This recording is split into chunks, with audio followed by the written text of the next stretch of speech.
Okey, kembali kita ke video yang terbaru berkenaan Proton Persona 2019. So, apa yang kita nak ketengahkan dalam video kali ini adalah 6 masalah ataupun kekurangan. Dalam video kita yang sebelum ni, kita ada bandingkan di antara Proton Persona dan juga Pro 2 Beza. So, kita ada conclusionnya yang mana Proton Persona 2019 ni ada banyak kelebihan.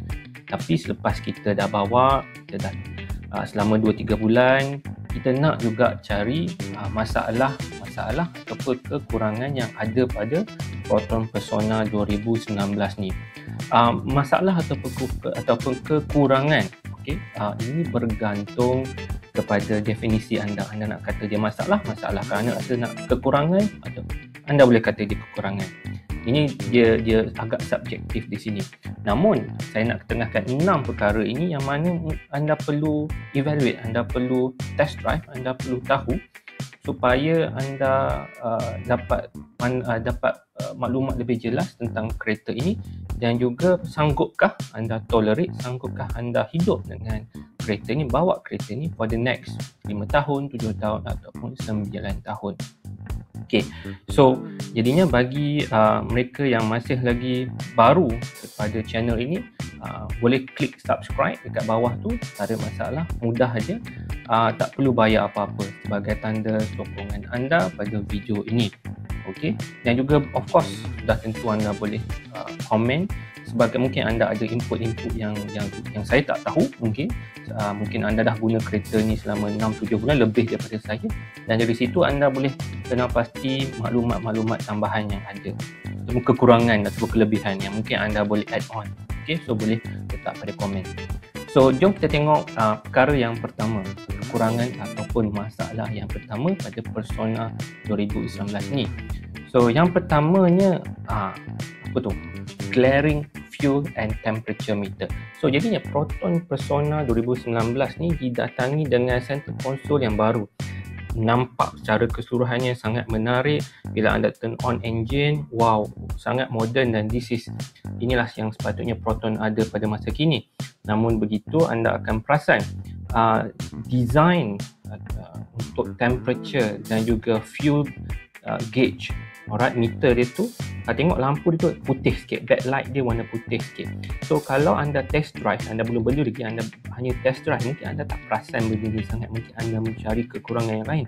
Namun setelah anda memandu contohnya beberapa minggu, anda akan perasan pada waktu tertentu, contohnya di tengah hari ataupun lewat petang, yang mana pancaran matahari, cahaya matahari itu terus masuk ke dashboard, ke center console, dan anda akan keliru sikit, meter aku ni penuh ke, tengah ke. Kadang-kadang kita tengok, kenapa temperature ni full, tapi sebenarnya itu adalah glaring, ada pembiasan cahaya. So ini mungkin Proton kena buat sesuatu, mungkin tukar warna, ataupun dari segi anda mungkin anda boleh tukar jenis tinted yang ada. Namun begitu bukan masalah besar, sebab bila anda ambil corner ataupun anda masuk kawasan yang lebih redup, anda akan nampak meter, indikasi meter yang tepat lah. Okay, alright. So ianya lebih kurang, kalau anda masih tak faham lagi, ianya lebih kurang macam anda tengok skrin telefon anda di waktu tengah hari, bright sunlight. Apa yang ada pada skrin tak pasti apa yang ada. So secara keseluruhan ia bergantung pada angle. Not a big problem, bukan isu yang besar, namun something to consider. Okay, jom kita tengok yang kedua pula.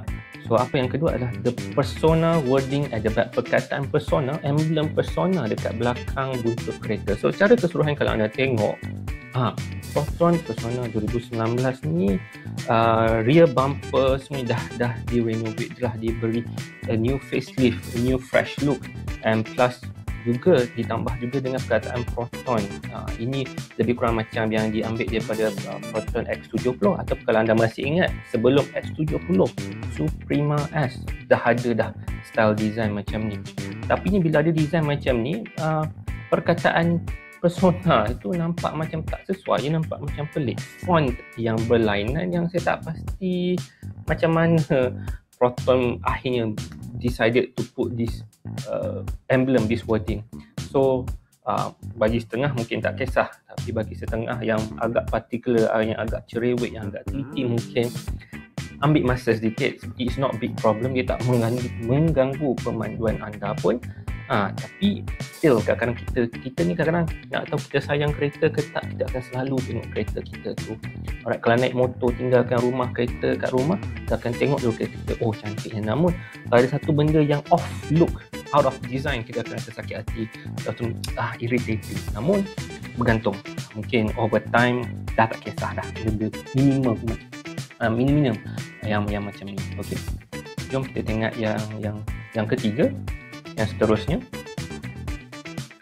rear seat non-adjustable headrest. Okey, ini okey. So kalau anda masih ingat, Proton, Persona dan Iris ni hampir sama, dan facelift model ni dilancarkan hampir sama.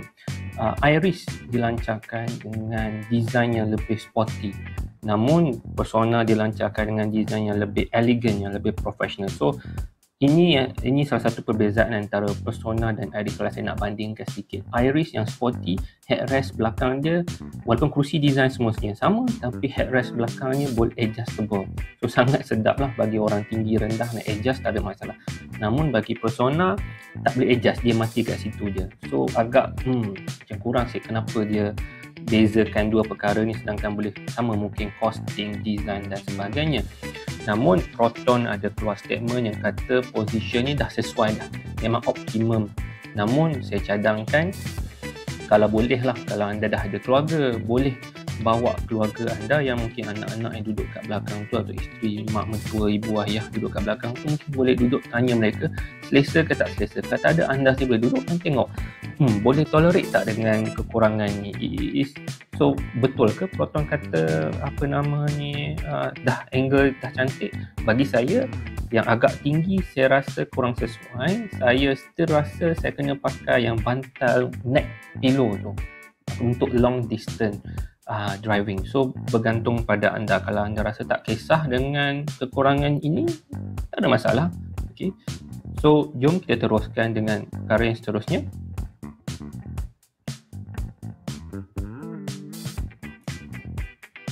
Okey, yang seterusnya, no backlight ataupun glow in the dark feature fungsi pada steering control button. So kalau anda tengok pada Persona Premium contohnya, ada macam-macam butang lah pada steering wheel tu, volume, call, bluetooth dan sebagainya. Dan kalau anda perhatikan, mungkin waktu anda test drive, kita biasa test drive di tengah hari, di siang hari, mungkin anda tak perasan.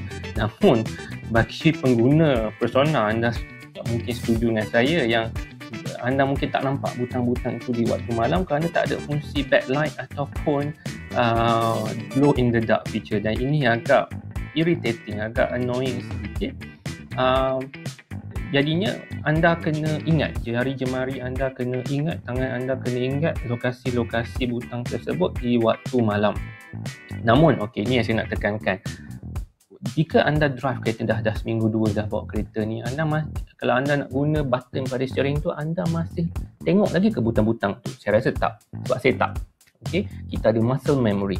So jari jemari kita akan secara automatiknya ingat lokasi-lokasi butang tertentu pada steering wheel tu. Dan lagi satu pun, jika anda tersilap tekan butang, bukannya kereta tu boleh rosak. So jangan risau tentang tu sangat. Over time, alright, setelah pada suatu ketika masa anda dah guna kereta ni buat suatu sebulan, 2 bulan contohnya, ataupun paling singkat seminggu, 2 minggu, it's not really a problem. Cuma dari segi kesan feature novelty tu tak, macam benda ni mungkin tak ditertib beratkan oleh Proton, namun agak penting. Sebab saya suka tengok steering yang malam-malam ada lampu nampak canggih. Kalau kawan-kawan family naik, nampak premium dan sebagainya. Namun it's not really a big problem, bukan masalah yang besar. Okay. So masalah yang seterusnya, gearbox lag. Okay, so dalam model facelift ni masih lagi menggunakan gearbox CVT. Alright. Jadinya apa kekurangan dia? Kekurangannya ada lag.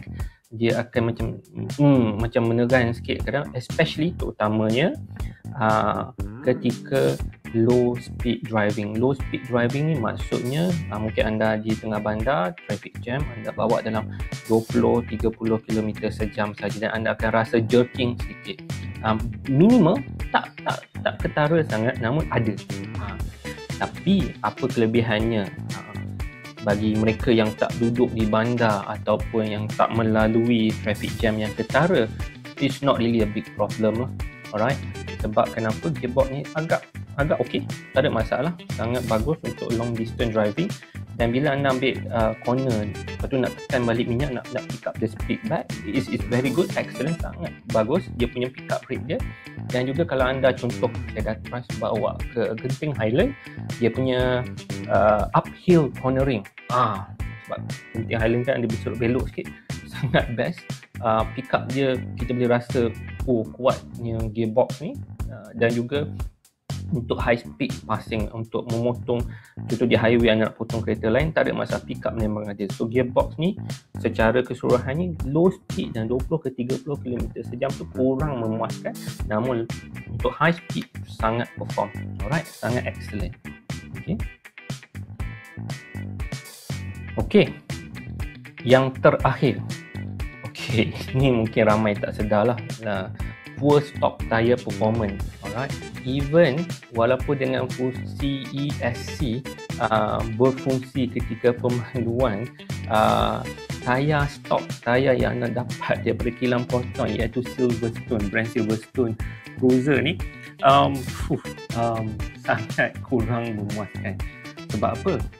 Anda tak akan perasan. Sebab kemungkinan sekali kita akan test drive pada waktu siang hari, tengah hari panas, jalan tu kering.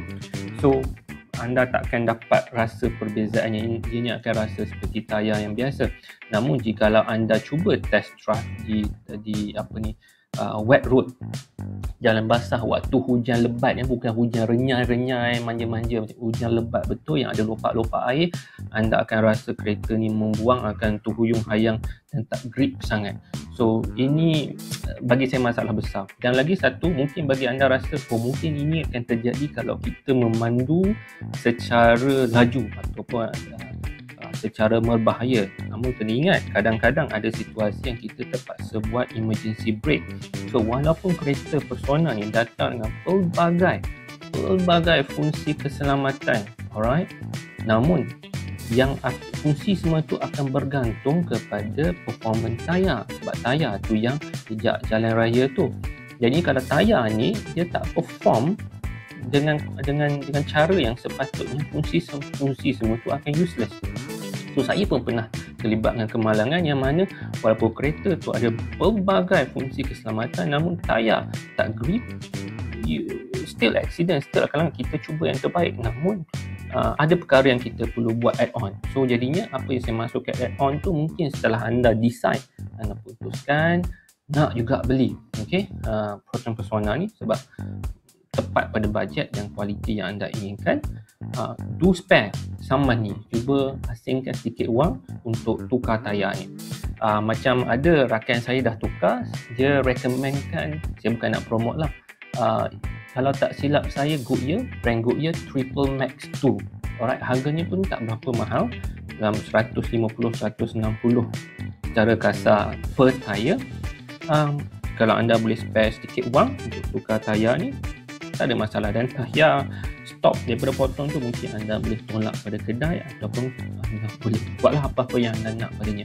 Namun bagi saya tayar adalah mungkin kaum-kaum lelaki faham performance tayar ni sangat penting untuk keselamatan juga. Kalau yang bagi mereka yang dah pernah memandu kereta daripada zaman dahulu, yang tak ada kereta-kereta zaman dahulu yang tak ada fungsi-fungsi ESC, ABS apa semua ni, anda mungkin boleh setuju dengan saya bahawa kualiti dan fungsi tayar tu sangat penting untuk braking. So secara keseluruhannya ini adalah 6 kekurangan ataupun masalah yang wujud pada Proton Persona 2019. Again, saya nak ulang, definisi masalah atau kekurangan itu bergantung pada anda. Namun bagi saya secara keseluruhan, masalah-masalah atau kekurangan yang saya nyatakan tadi ni bukanlah major. Ada cara untuk kita atasinya. Ada dan juga masa akan membantu kita tolerate dengan masalah-masalah ini. Jadinya secara kesimpulannya bergantung kepada anda sebagai pembeli, pengguna. Jika anda boleh tolerate hidup dengan kereta ini for the next 5, 7 or 9 years, up to you. For me, it's a good bargain. Alright, it's a good bargain for a 50,000-ish car to have bagi kereta keluarga. Okay. Jadi setakat itu saja. Alright, bagi mereka yang masih belum subscribe lagi dengan channel kita ni, boleh klik subscribe, tak perlu bayar. Dan juga jika anda ada poin-poin tambahan, boleh letak pada komen, dan kami akan sentiasa menghargai dan juga kita akan reply pada komen-komen anda. Dan juga mungkin anda boleh komen cadangan apa video-video yang anda ingin lihat pada masa yang akan datang. Jadinya sampai situ saja. Sekian, terima kasih. Jumpa lagi di video yang akan datang.